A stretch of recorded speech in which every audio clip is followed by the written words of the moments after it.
Hello, bienvenue dans notre nouveau numéro de The Rhapsody TV Show.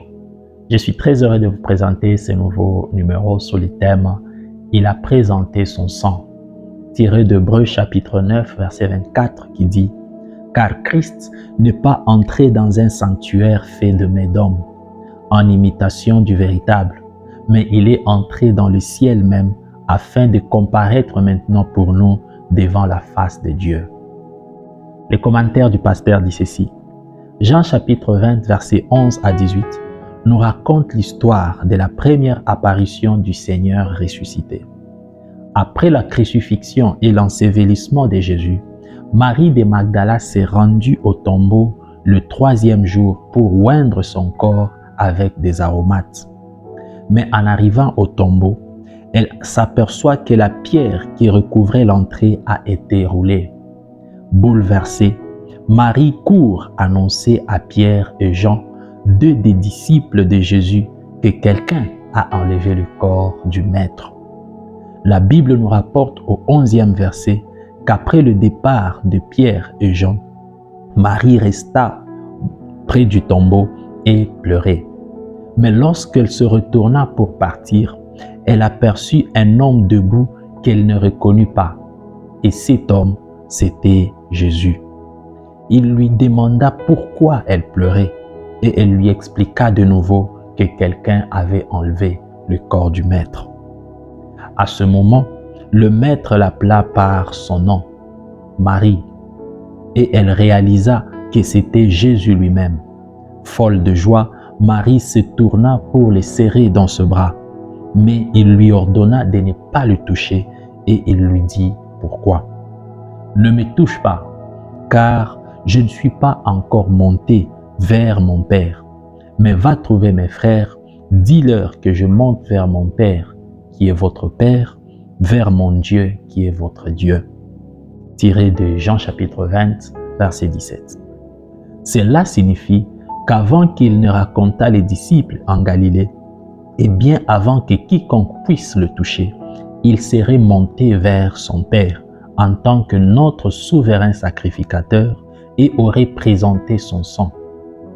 Tandis que les sacrificateurs de l'Ancien Testament devaient offrir des sacrifices année après année pour une expiation annuelle, Jésus l'a fait une seule fois pour toutes et a obtenu la rédemption éternelle pour l'humanité. Ainsi, son sacrifice était son propre sang qu'il est allé présenter au ciel.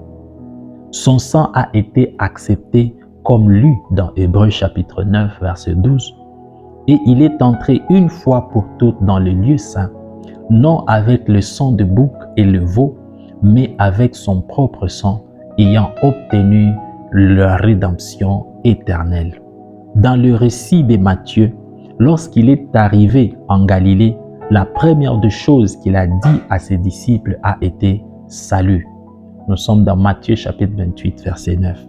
En d'autres termes, c'est fait, ça s'est passé.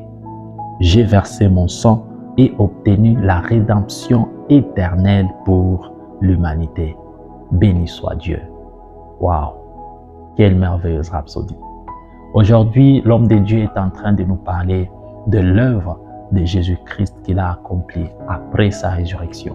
L'œuvre qu'il avait accomplie, c'était présenter son sang devant le Père avec que ce sang puisse être validé pour la rédemption du péché du monde entier.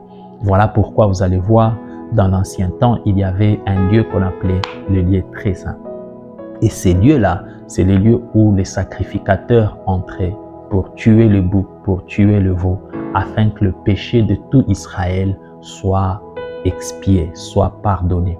Mais la Bible est en train de nous dire que Christ est aussi entré dans le lieu très saint devant la face de Dieu avec son propre sang maintenant et non avec le sang de bouc ni le sang de veau. Alors, par ce sang que Dieu, Jésus-Christ, a présenté devant le Père, Dieu a approuvé cela. Et aujourd'hui, nous avons eu la rédemption du péché et la rémission du péché pour toute l'humanité. Vous pouvez faire cette prière après moi. Béni Seigneur Jésus, merci d'avoir porté nos péchés et de les avoir lavés dans ton sang. une fois pour toutes. Tu as payé le prix ultime pour le péché de l'homme, avait encouru son moyen de règlement. Maintenant je suis lavé, sanctifié et justifié, libre du péché, de la mort et de la destruction. Que ton nom soit loué et adoré pour toujours. Amen. Notre étude approfondie va dans Hébreux chapitre 9, versets 11 à 14, Jean chapitre 3, verset 16 et Colossiens chapitre 1, verset 12 à 14. Merci beaucoup de nous avoir suivis aujourd'hui. N'oubliez pas de nous suivre sur les réseaux sociaux. Nous sommes sur King's Chat, Facebook, Yukos, ainsi que sur YouTube. Si vous tapez Divine Revolution, vous allez voir tout ce que nous faisons en dehors de la Rhapsodie. Surtout, n'oubliez pas d'en parler, c'est le plus important. Que Dieu vous bénisse et à la prochaine. Peace.